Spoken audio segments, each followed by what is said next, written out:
흙으로 돌아갈지니라 하는 말씀으로 잠시 은혜를 나누겠습니다. 하나님이 천지를 창조하신 걸 통해서 하나님의 영광을 드러내신다 했습니다. 그리고 사람은 하나님의 영광을 기뻐할 때에 하나님께서 그것을 영광으로 받으신다 말씀을 선포했어요. 모든 피조물은 목적이 있습니다. 우리가 생각하기에 아이고 저런 해충은 뭐하러 만드셨을까? 저런 물건은 하나님이 굳이 뭐하러 만드셨을까? 우리가 알지 못해서 그런 것이지, 생태계에서 그 생물을 하나 빼버린다고 하면 결국은 생태계 전체가 교란이 오고, 그리고 그 반작용이 사람에게도 반드시 미치잖아요. 우리가 몰라서 그런 것이지 목적이 있다 그 말입니다. 우리가 컴퓨터를 사용을 하고 또 자동차를 운전을 하고 다니는데, 우리가 자동차 부품 뭐 아는 게 뭐가 있습니까? 딱 보니까 아이고 별로 소용이 없을 것 같아요. 저거 하나 빼버리지 뭐. 그리고 빼버리면 자동차 사고 곧 일어날 거예요. 목적이 있다 그 말이에요. 이 땅에 존재하는 모든 것은요, 하나님께서 만드신 목적이 있습니다. 목적에 따라 존재할 때 피조물이 가장 가치 있는 거예요. 그와 같이 사람이 이 땅에 존재하는 하나님이 지으신 목적대로 이 땅에 살아갈 때에 사람은 행복하고 가치가 있는 것입니다. 하나님께서 우리를 만드실 때 생명과 평안을 주기 위해 만드셨어요. 그런데 그럼에도 불구하고 인간의 역사 이후로 사람은 항상 악과 고통 아래에서 신음하고 있습니다. 뭐 때문인가? 수많은 이유를 사람들이 댈 수 있겠습니다만 성경에서 선포하는 이유는요, 죄 때문이라. 죄는 창조의 목적대로 살기를 거부하고 하나님을 떠난 상태, 이것이 죄 아닙니까? 그로 인해 죽음이 찾아왔고 모든 인류는 고통 아래에서 신음하게 되었어요. 그러므로 이제 모든 사람들이 다 피해갈 수 없는 질문, 또 모든 사람들이 정말로 그야말로 궁금해하는 질문, 우리가 선악과를 본 적도 없고 따먹은 적도 없고 우리는 냄새를 맡은 적도 없는데 왜 우리가 죄 중에 태어나서 고통을 겪어야 합니까? 이것은 하나님께서 사람과 맺은 언약과 관계가 있습니다. 사람을 창조하신 다음에 하나님께서 명령하신 게 두 가지가 있어요. 첫 번째는 생육하고 번성해라, 땅에 충만해라. 그래서 공중에 있는 새와 땅에 기는 것과 바다에 움직이는 모든 생물을 다스려라. 두 번째는요, 동산 중앙에 있는 선악을 알게 하는 나무의 열매는 따먹지 말아라. 여기서 끝난 것이 아니고 만약에 내가 그 열매를 따먹는 날에는 반드시 죽을 것이다.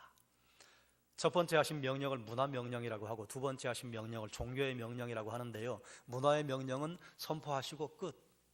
그런데 종교 명령은요, 조건이 붙었어요. 먹으면 어떻게 된다고요? 반드시 죽는다고요. 이처럼 하나님께서 말씀하시고 거기에 조건이 따라 붙는 것을요, 계약이라고 합니다. 이것을 구약성경은 뭐라고 하는가 하면 언약이라고 해요. 하나님과 사람 사이에 서로 계약을 맺은 거예요. 이렇게 하면 영생 얻어, 그러나 그렇게 하지 않으면 반드시 죽어. 언약을 맺었습니다. 아담이 맺은 언약 때문에 왜 우리에게까지, 여러분 생각해 보십시오. 우리나라 대통령이 해외에 순방을 나가면서 그 나라 정상과 수교를 맺어요. 어떤 조약에 조인식을 했어요. 그러면 우리는 그 현장에 있지도 않았습니다. 그 조약이요, 우리가 본 적도 없어요. 그런데 두 정상이 조약의 문건에 사인을 하는 순간 그 나라 국민과 우리나라 국민 사이에 그 조약이 영향력을 발휘합니다. 그것을 일러서 대표의 원리라고 합니다. 아담은 인류의 대표였어요. 성경은 또 이렇게 표현합니다. 아담의 허리에 모든 인류가 있었다. 그래요, 아담의 허리에 모든 인류가 있었어요. 또 반대로 여러분 한번 생각해 보십시오. 항상 역사는 인생을 살고 나면 후회할 일들이 생기잖아요. 역사는 후회가 많아요. 만약에 아담과 하와가 에덴 동산에서 선악을 알게 하는 열매를 먹지 않았다면, 그럼 우리는 지금 어떻게 하고 있을까요? 우리는 그 열매를 먹지 않기 위해서 애쓴 적도 없는데 우리는 에덴 동산에서 영생을 누리고 하나님이 주신 풍성한 삶을 살 거예요. 그렇죠? 안 먹었다면. 우리가 그걸 안 먹은 적이 있습니까? 우리가 안 먹기 위해서 애를 쓴 적이 있습니까? 없어요. 그게 대표의 원리예요. 안 먹었다면 우리가 아담에게 허락하신 하나님이 주신 모든 풍성한 것을 누렸을 것이고요, 먹었기 때문에 그것이 우리에게까지 영향력을 행사한 것입니다. 이것이 대표의 원리입니다. 그래서 아담의 죄가요, 그 이후에 태어날 모든 인류에게 문제가 됐어요. 아담을 통해 들어온 죄가 순식간에 온 세상을 덮어버렸습니다. 로마서 5장 12절 말씀이에요. 함께 읽겠습니다. 그러므로 한 사람으로 말미암아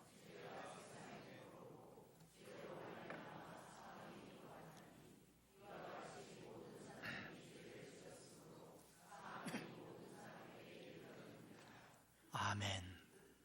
아멘 하고 싶지 않은 구절인데 아멘이에요. 아멘 하기가 참 부담스러운데 아멘이에요. 왜요? 주님의 말씀이니까요. 주님의 말씀이 때로는 내 마음을 시원하게 하는 말씀이 있고 때로는 내 마음을 후벼 파고 찌르고 들어올 때가 있습니다. 그래도 주님의 말씀이니까 아멘인 거예요.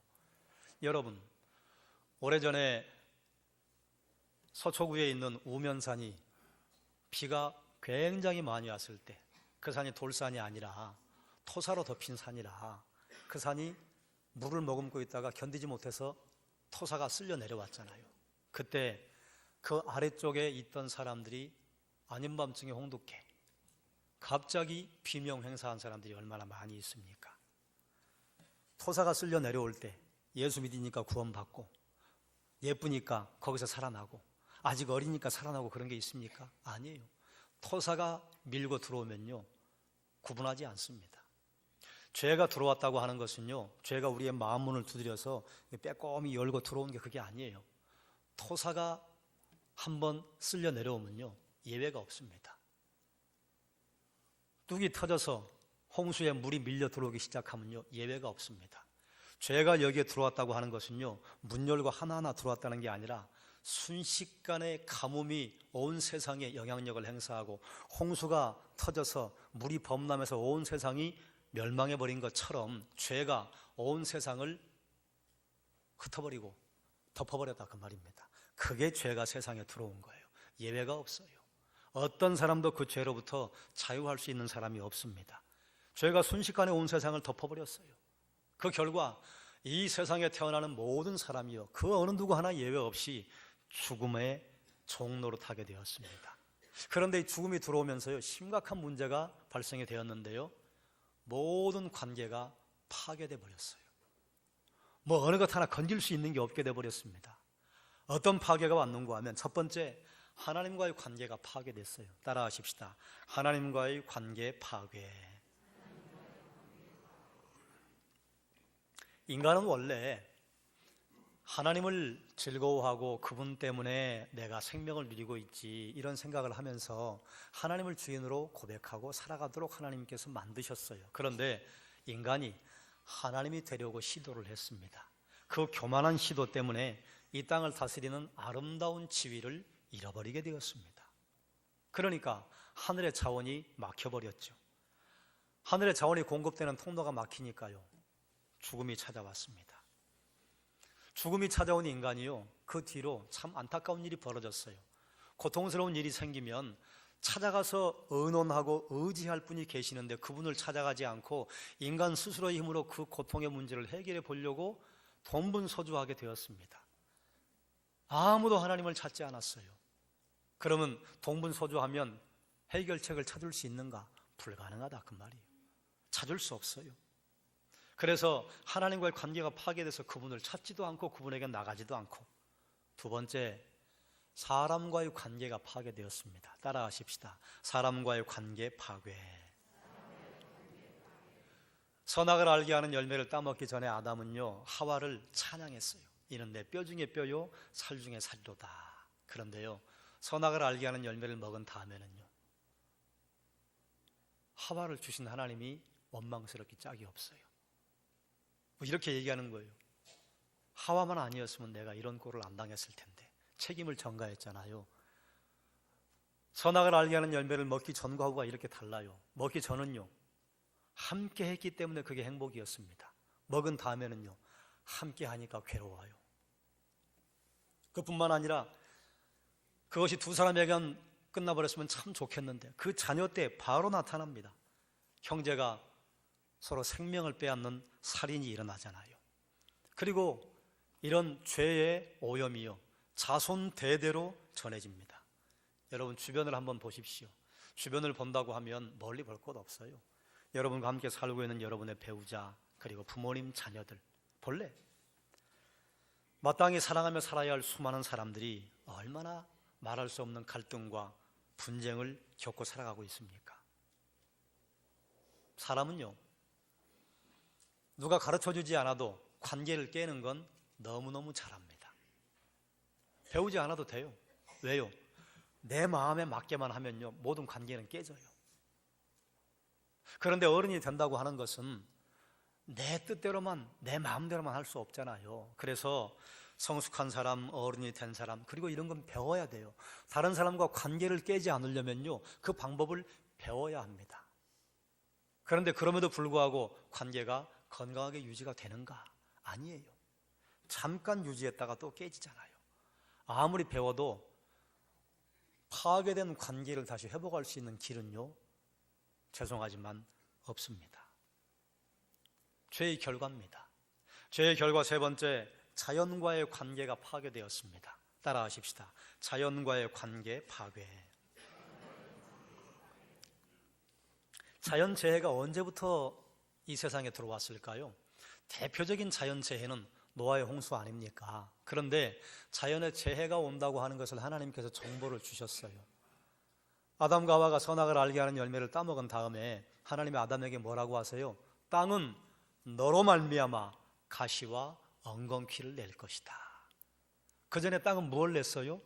열매를 냈어요. 그리고 그 전에는 아담이 땅을 머리에 이마에 땀을 흘리고 갈지 않아도 됐어요. 왜 갈아야 돼요? 갈지 않으면 가시와 엉겅퀴가 나니까요.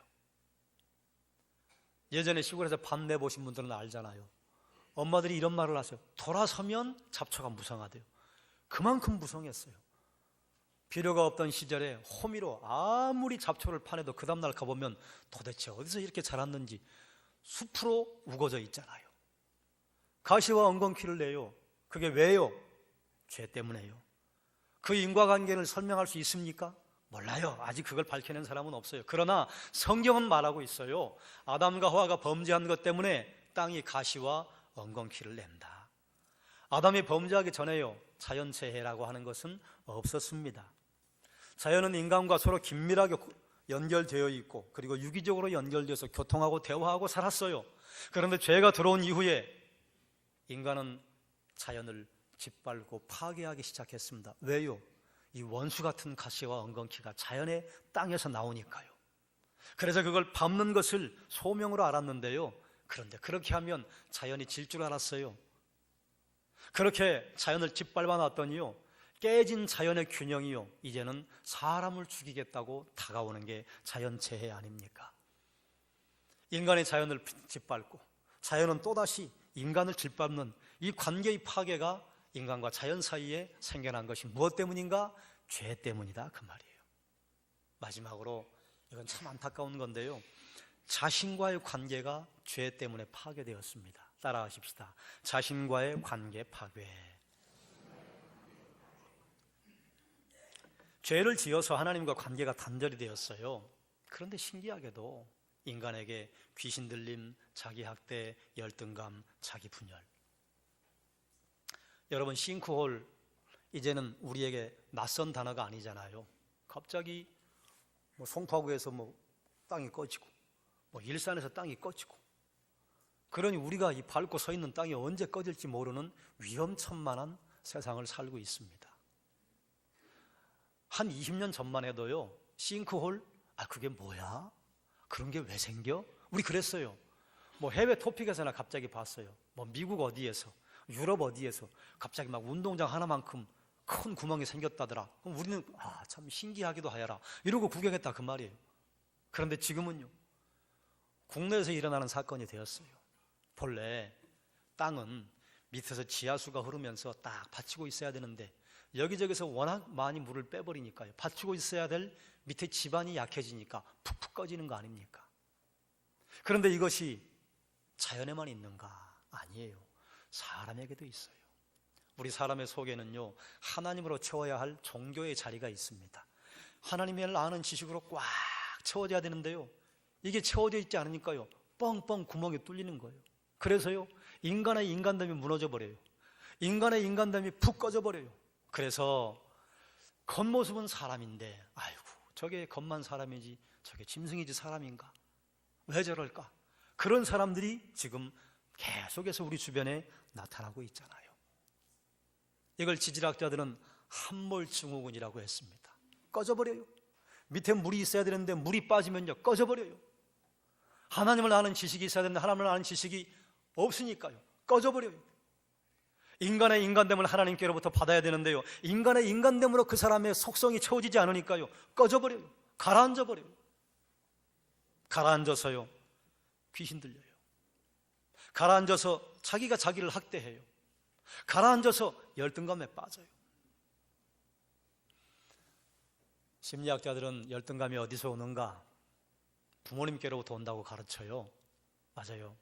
부모님께로부터 와요. 그런데 그 부모의 부모는 누구에게요? 또 그 부모의 부모는 누구에게요? 얘야, 옆집에 철수를 봐라. 이 순간 이제 자녀가 열등감을 느끼기 시작하는 거예요. 엄마와 아빠가 내 자녀를 옆집 아이와 비교하기 시작하면요, 비교받기 전까지는 아이는요, 정말로 행복했습니다. 그 아이에게는 행복이라고 하는 것밖에는 없었어요. 그런데 옆집의 영이, 옆집의 철수가 그 아이의 인생에 끼어들기 시작하면서부터 아이는 열등감에 빠지는 거예요. 그런데 그 열등감이 부모님께로부터만 왔는가? 아니에요. 하나님께서 우리를 만드실 때 하나님 나라에 열등감이 있었을까요? 없었을까요? 없었습니다. 하나님께로부터 온 게 아닙니다. 어디서 왔어요? 죄로부터 왔어요. 자기 분열에 빠졌어요. 자기도 자기를 알 수 없어요. 그래서 이더목에 여러분에게 질문을 하나 던지겠습니다. 여러분, 자기를 사랑하십니까? 모든 사람은 자기를 사랑한다고 생각해요. 그래요, 자기 사랑해야죠. 그런데요, 착각이에요. 정말로 자기를 사랑하십니까? 정말로 자기를 사랑한다면요, 이 모습 이대로 사랑해야 해요. 이 모습 이대로 사랑한다고 하는 게 무슨 말인 줄 아세요? 어떨 때는 나를 사랑하고 어떨 때는 내가 나에 대해서 부끄러움을 느낀다면 자기를 사랑하는 게 아닙니다. 자기를 사랑하는 건요, 어떤 상황이 와도 나를 사랑할 때 그때 자기를 사랑한다고 말할 수 있는 거예요. 여러분, 스스로 부끄러움을 느낄 때가 있죠. 스스로 수치심을 느끼실 때가 있죠. 우리 자기를 사랑하는 거 아니에요. 그 어떤 상황에도 불구하고 자기를 사랑하는 것은 누구만 하실 수 있느냐? 하나님만 가능합니다. 우리가 아직 죄인 되었을 때 하나님께서 우리를 향한 사랑을 어떻게 나타내셨느냐? 독생자 예수 그리스도를 우리를 위해서 내주시고, 우리가 아직 죄인 되었을 때 독생하신 예수 그리스도께서 우리를 위해 이 땅에 오셔서 십자가 지셨어요. 그게 사랑이에요. 죄인 아닐 때 사랑하고 죄인 될 때는 사랑하지 않는 건요, 그건 누구나 하는 거예요. 그걸 사랑이라고 말하는 게 아니에요. 우리는 우리를 그렇게 사랑할 수 없습니다. 어떨 때는 내가 자랑스럽고 어떨 때는 너무너무 수치스러워요. 그래서 내가 나를 사랑하지 못해요. 환경 때문이에요? 아니에요. 죄 때문이에요.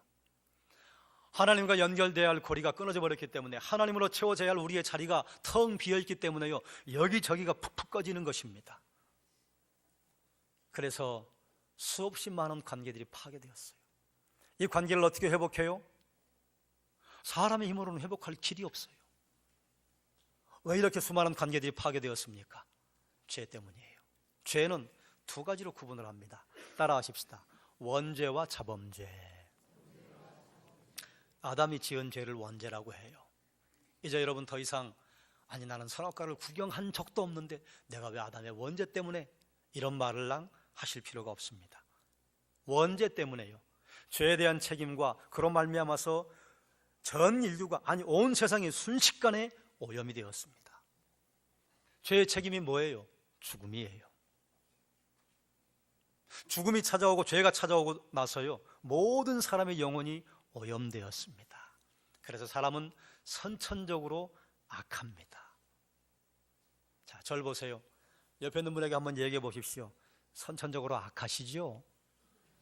얘기하셔요? 기분 나쁘세요? 사실이에요.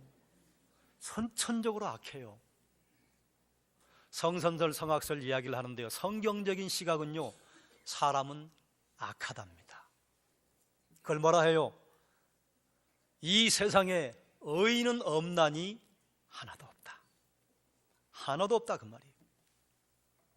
그래서 죄 짓는 건요 배우지 않아도 합니다.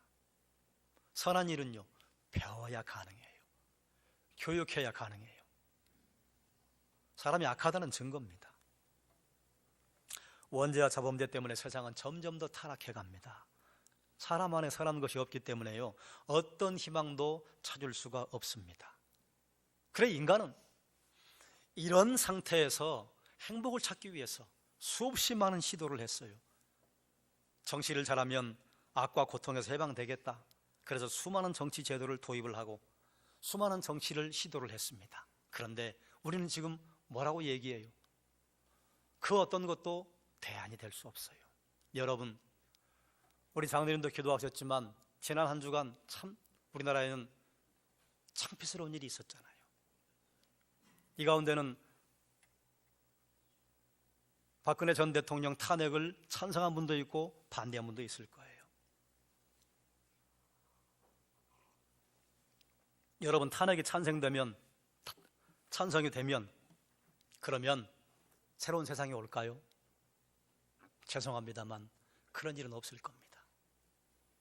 만약에 탄핵이 기각이 되고 각하가 되었다면 그러면 우리나라는 살만한 세상이 되고 행복한 세상이 되었을까요? 죄송합니다만 그런 일도 없을 겁니다. 왜요? 우린 역사에서 많이 봐왔어요. 그 어떤 제도, 그 어떤 정치 제도를 가지고 산다고 해도요 그걸 운영하는 사람이 악하기 때문에요 선한 게 나올 수가 없습니다. 반대를 하든 찬성을 하든 어떤 뜻을 따라야 되는가 하면 하나님의 뜻은 무언가? 하나님의 뜻은 어디를 향하고 있는가를 따라서 살아야 그때 인간에게 비로소 행복이 오고 하나님 주신 풍성한 삶이 온다 그 말이에요. 그러면 세상이 이렇게 바뀌면 좋은 세상이 올 것이라고 왜 좋은 세상을 주지 못하느냐고 여러분 보십시오. 인간의 특성은요 누군가를 나무 위에 올려놓잖아요. 그러면 안전하게 놔두는 법이 없어요. 밑에서 꼭 흔들어요. 이게 타락한 인간의 본성이에요. 그건 직장에 가도 있고 나라에 가도 있고 집안에 가도 있고 동문회 가도 있고 교회 공동체, 마을 공동체 가도 어디나 있어요. 타락했어요. 그럼 저는 여러분에게 여러분이 찬성을 했는지 반대를 했는지 저는 궁금하지 않아요. 그러나 저도 제 입장이 있어요. 그건 말할 수 없어요. 그건 제 거예요. 그러나 우리는 이 점에서 무엇을 가지고 생각을 해야 되는가 하면 다른 사람에게 손가락질했던 그 손가락을요 내게로 가지고 와야 합니다. 그래서 이렇게 해야 해요. 하나님, 나라도 하나님의 말씀대로 하나님의 뜻대로 살겠습니다.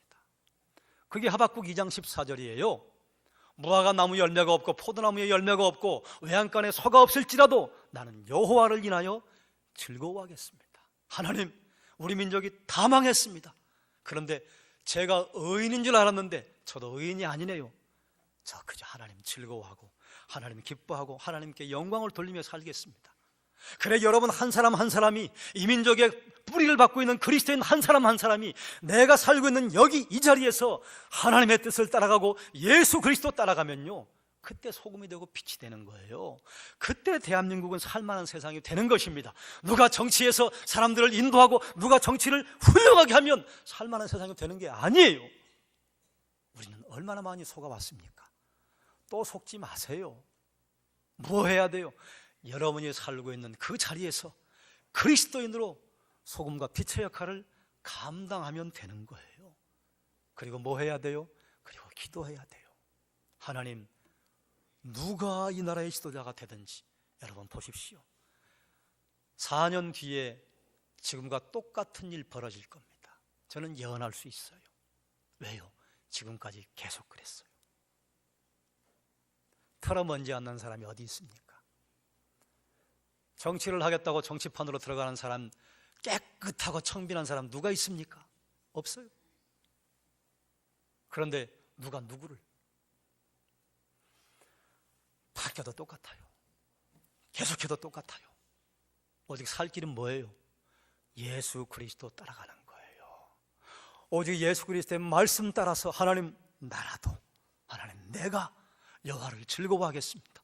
내가 주의 뒤를 따라가겠습니다.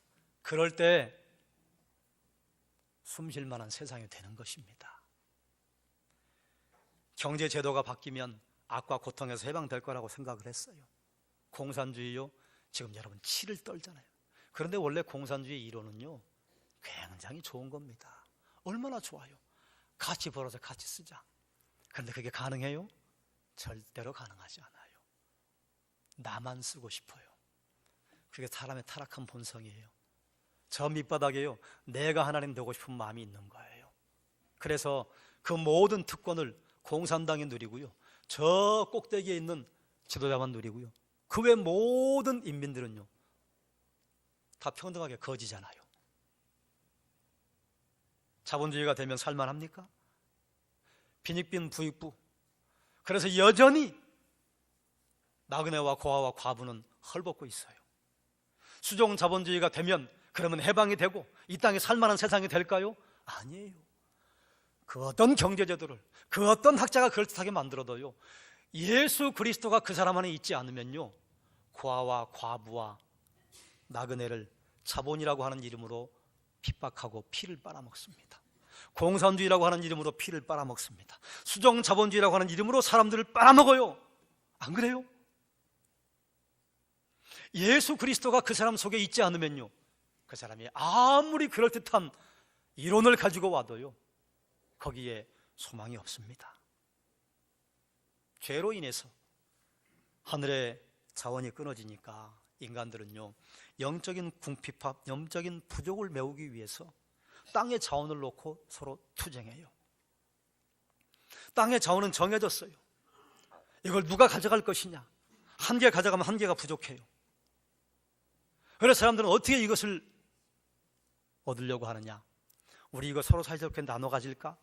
그러지 않잖아요. 다른 사람의 걸 빼앗잖아요. 그래서 손에 움켜줘요.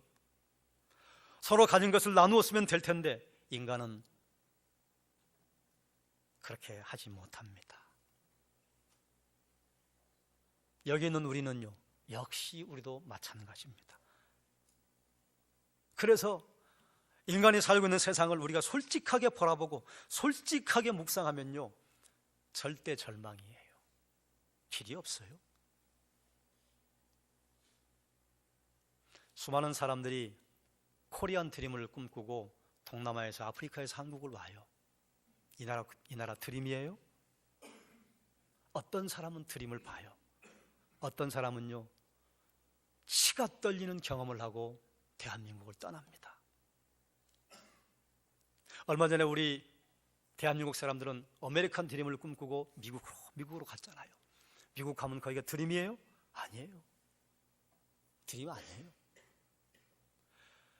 그 어느 지역에도, 대한민국도, 남아공도, 미국도 예수가 계실 때 거기에 꿈이 있는 것이지, 예수가 없을 때는요, 아무리 그 땅이 선진국이어도 꿈이 없습니다. 절대로 유색인종들에게 그들의 기득권의 자리를 내주지 않습니다. 여러분, 그럼 미국 사람들이 못됐어요? 여러분 생각해봐요. 나미비아나 그래요, 말레이시아 이반족에서 어떤 형제가 와가지고 동장이 되겠다고 나가면 여러분 동장을 그 사람을 찍어줄래요? 대한민국 사람을 찍어줄래요? 팔은 안으로 굽어요. 여기 오면 드림이 이루어져요? 아니에요. 여기 와서 그들이 예수 만날 때 그들의 인생에 꿈이 있고 희망이 있는 것입니다. 그래서 우리가 이 세상을 바라보면서, 주변을 바라보면서 내가 하나님 앞에 희망이 없는 것을 바라보고 우리는 어디로 가야 되느냐? 오직 예수 앞에, 오직 그리스도 앞에. 인생을 바라보면 절대 절망밖에는 없어요.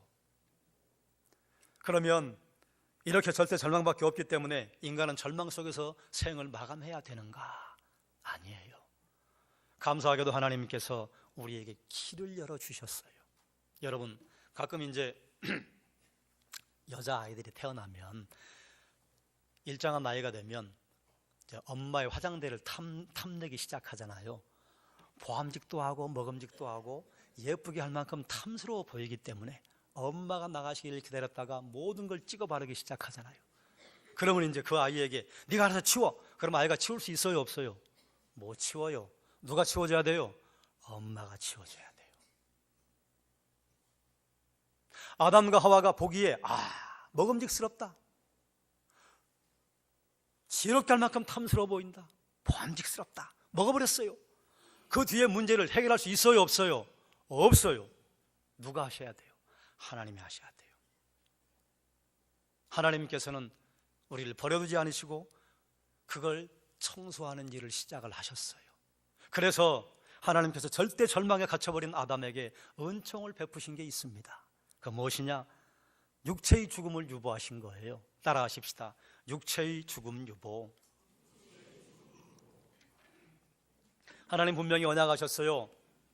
아담과 약속했습니다. 너희가 선악을 알게 하는 열매를 따먹으면 반드시 죽을 것이다. 반드시 죽었어요, 안 죽었어요? 죽었어요. 그런데 즉시 죽었어요, 조금 있다가 죽었어요? 조금 있다가 죽었어요. 그게 은혜예요. 죽음을 유보하시고 무엇을 하나님께서 계획하셨는가 하면, 영원의 시간에 비했을 때 당시에는 960세, 965세, 가장 많이 산 무드셀라가 969세 살았는데 한 1000년 산 그 시간이 우리가 보기에는 와 많다 그러지만요, 영원의 시간에 비하면요 허무하기 짝이 없는 시간입니다. 1000년도 허무하기 짝이 없는데 우리는 요즘 100년도 그냥 근근히 살아갈까 허무하기 짝이 없어요. 하나님께서 허무하기 짝이 없는 인간의 생명을 조금 연장시키셔서 무엇을 시도하셨는가 하면, 여인의 후손을 통해서 하나님의 해결책 예수 그리스도가 날 수 있는 길을 계획을 하신 거예요. 타락한 상태에서는 생육하고 번성하라고 하는 하나님의 창조의 목적을 이행할 수가 없습니다.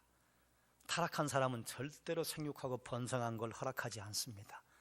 생육하고 번성 누구만요? 나만요. 그랬던 게 누구예요? 그랬던 게 히틀러예요. 그런 소리를 하고 있는 사람들이 요즘 누굽니까? 그 사람들이 우생학자들이에요. 우등한 형질을 가진 사람들은 자자손손 DNA를 유전해야 되고, 열등한 형질을 가진 사람들은 자자손손 다 죽여야 된다는 게 요즘 과학을 한다고 하는 깨어있는 지성인들이 하는 사탄과 같은 소리 아니에요. 생육하고 번성이요? 타락한 상태에서는 그런 거 없습니다. 나만 생육하고 번성이에요. 그런데 하나님의 계획은 뭐예요? 모두 다 생육하고 번성하는 거예요. 이것은 하나님께서 이 땅에 보내신 예수 그리스도 새로운 창조로 시작을 하시고 사람의 심령 속에 하나님의 새로운 마음을 주셔야만 그런 일이 가능한 것입니다. 남을 위해서, 주변의 사람을 위해서. 그래서 하나님 또 약속하신 게 무엇이냐? 따라하십시다. 메시아의 약속 선포. 메시아를 보내실 걸 약속하셨어요. 창조의 목적을 회복하는 것은 사람의 힘으로는 불가능합니다. 하나님께서 하셔야만 가능한 거예요. 그래서 하나님께서 직접 그 일을 하기로 결정하셨어요. 창세기 3장 15절 말씀에 보면, 내가 너로 여자와 원수가 되게 하고 내 후손도 여자의 후손과 원수가 되게 하리니 여자의 후손은 내 머리를 상하게 할 것이요 너는 그의 발꿈치를 상하게 할 것이니라. 마태복음을 읽어보신 분들은 아실 텐데요, 마태복음에 누가 누구를 낳고 누가 누구를 낳고 여기 하나같이 다 낳은 사람이 누구로 되어 있는가 하면 남자입니다. 성경의 원리는요, 남자에게 후손이 낳는 거예요. 왜요? 남자에게서 후손의 씨가 나가요. 그리고 어머니의 자궁 속의 아이가 자라서, 그래서 세상을 보는 것입니다. 출발이 어디예요? 아버지예요. 그런데 신기하게도 마태복음 1장에요, 요셉에게서 그리스도가 나오라고 하지 않고 마리아에게서 그리스도라는 예수가 나시다라고 선포합니다. 창세기 3장 15절에 여자의 후손에게 내 머리를 박살내게 할 것이다, 하나님께서요 마태복음 1장 1절에 우리에게 그 약속의 성취를 보여주신 거예요. 아담이 범죄한 다음에 아담과 하와의 형벌이 선포가 되었습니다. 책임져야 돼요. 그런데 하나님께서는 동시에 살 길을 열어놓으신 거예요. 우리는 이렇게 생각할 수 있어요. 아담과 하와가 그 일을 버렸을 때 하나님이 며칠 동안 골똘히 고민하시고, 이거 어떻게 하지? 어떻게 지금 이걸 대처하지? 그리고 나서 창세기 3장 15절을 말씀하신 게 아니에요.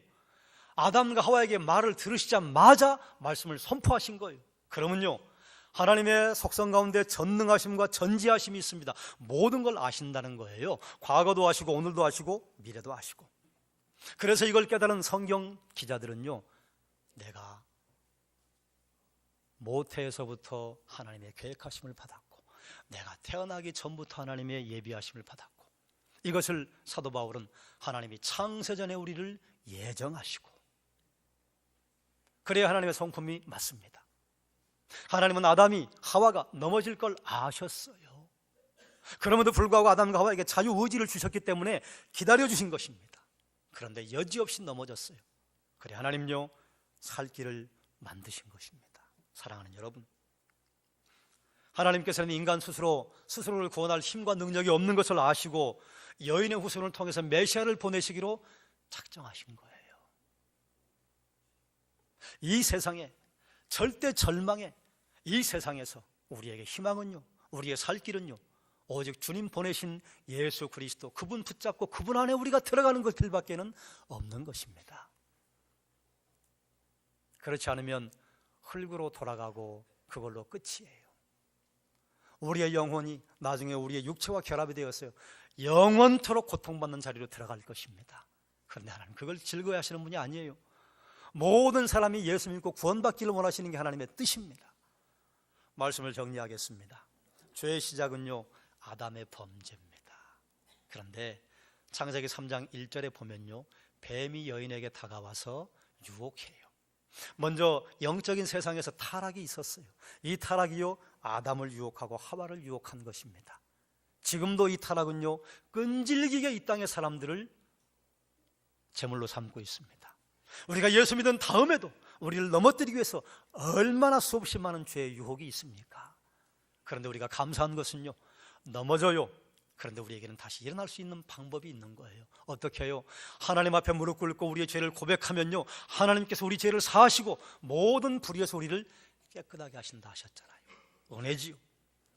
대표의 원리 때문에 아담의 죄가 인류 전체의 죄가 되었습니다. 그 죄 때문에요, 하나님과의 관계가 파괴되고, 사람들과의 관계가 파괴되고, 자연과의 관계가 파괴되고, 너무너무 안타깝게도 자기 자신과의 관계도 파괴되어버리고 말았습니다.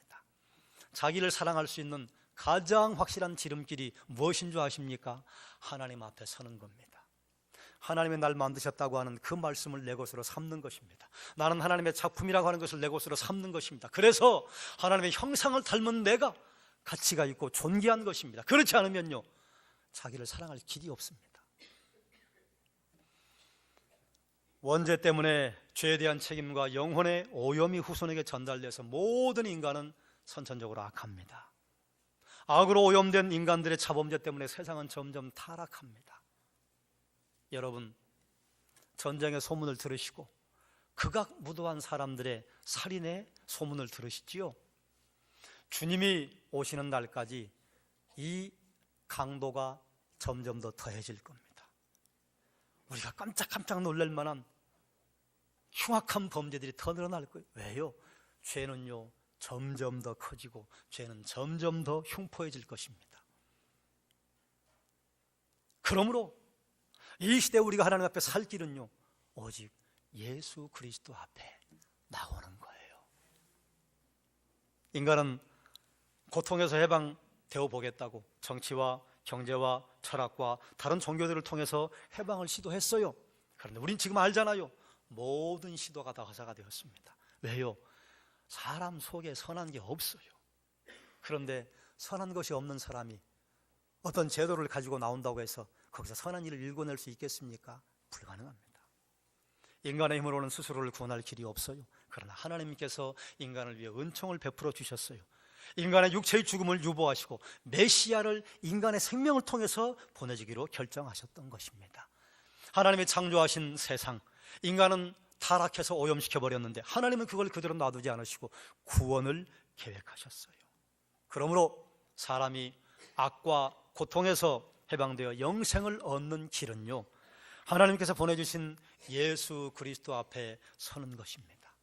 예수를 믿은 사람이라 할지라도 우리가 성령의 열매를 드러내며 예수 그리스도를 믿는 그리스도인답게 사는 방법은요, 내 힘과 내 능력으로 사는 것이 아니라 다시 내 인생의 왕좌를 예수께 내어드려서 예수가 나를 인도하시고 예수가 나를 조종하시고 오직 예수가 내 안에 사시는 길을 열어드릴 때, 그때 여러분의 삶이 소금과 빛으로 될 줄로 믿습니다. 사랑하는 여러분, 한번 따라하십시다. 하나님은 나를 사랑하십니다. 옆에 있는 분에게 선포하십시오. 하나님 당신을 사랑하십니다. 그리고 여러분의 가슴에 손을 얹어 보십시오. 제가 아까 질문했죠, 자기를 사랑하십니까? 답은 아니올시답니다. 그런데 이렇게 선포하십시오. 하나님 나를 사랑하십니다. 하나님의 사랑과 가장 흡사한 사랑이 뭐예요? 어머니의 사랑이에요. 그런데요, 이사야 45장 46장에 보면요, 너희를 배아파 난 어미가 너희를 잊을지라도 나는 너희를 잊지 않겠다. 그게 하나님의 사랑이에요. 우리가 아직 죄인 되었을 때 그분이 열어놓으신 길이 예수 그리스도요. 그분과 함께 우리 주님 부르심을 받은 그날까지 오직 예수 그리스도 표대로 열심히 주의 뒤를 따라 달려가십시다. 그러면 하나님께서 희망이 없는 곳에 희망을 싹 트여 주시고, 죽음이 있는 곳에 생명을 싹 트게 해주시고, 그리고 절망밖에는 없는 장소에 희망을 보게 하실 것입니다. 기도하겠습니다. 하나님이 창조하신 세상 다 말아먹은 게 아담이요 저입니다. 어느 누구도 예외가 없습니다. 그럼에도 불구하고 하나님, 우리를 구원하시기 위해서 구속의 역사를 지금까지 써내려 오시고, 그 어떤 순간에도 우리를 향한 사랑을 거두지 않으시고 사랑해 주시는 하나님, 감사합니다. 내 자신을 사랑하는 것조차도 어쩔 때는 그럴듯해서 자랑스럽지만 꽤 많은 시간 우리는 수치스럽고 부끄럽고 나를 다른 사람들 앞에 내놓기가 민망스러울 때가 있어서 우리는 우리를 사랑하지 못합니다. 그럼에도 불구하고 우리를 사랑하시는 하나님, 하나님의 그 사랑을 깨달아 아는 것만으로도 감사하고 하나님의 사랑을 받아 누리는 것만으로도 하나님 앞에 그저 황송하고 감사할 따름입니다. 오직 주의 뒤를 따라 하나님 우리에게 예비해 놓으신 풍성한 삶을 살게 하시고, 비록 넘어지고 우리가 하나님 앞에 거룩하지 못한 자리에 있다 할지라도 오직 예수 그리스도의 보혈의 공로를 의지하여 회개함으로 하나님 앞에 살 길 여신 하나님, 우리를 주님 나라까지 인도하실 것을 믿음으로 받아들입니다. 우리가 주님 손 붙잡고 승리하며 걸어가게 하여 주시옵소서. 예수님의 이름으로 기도드리옵나이다. 아멘.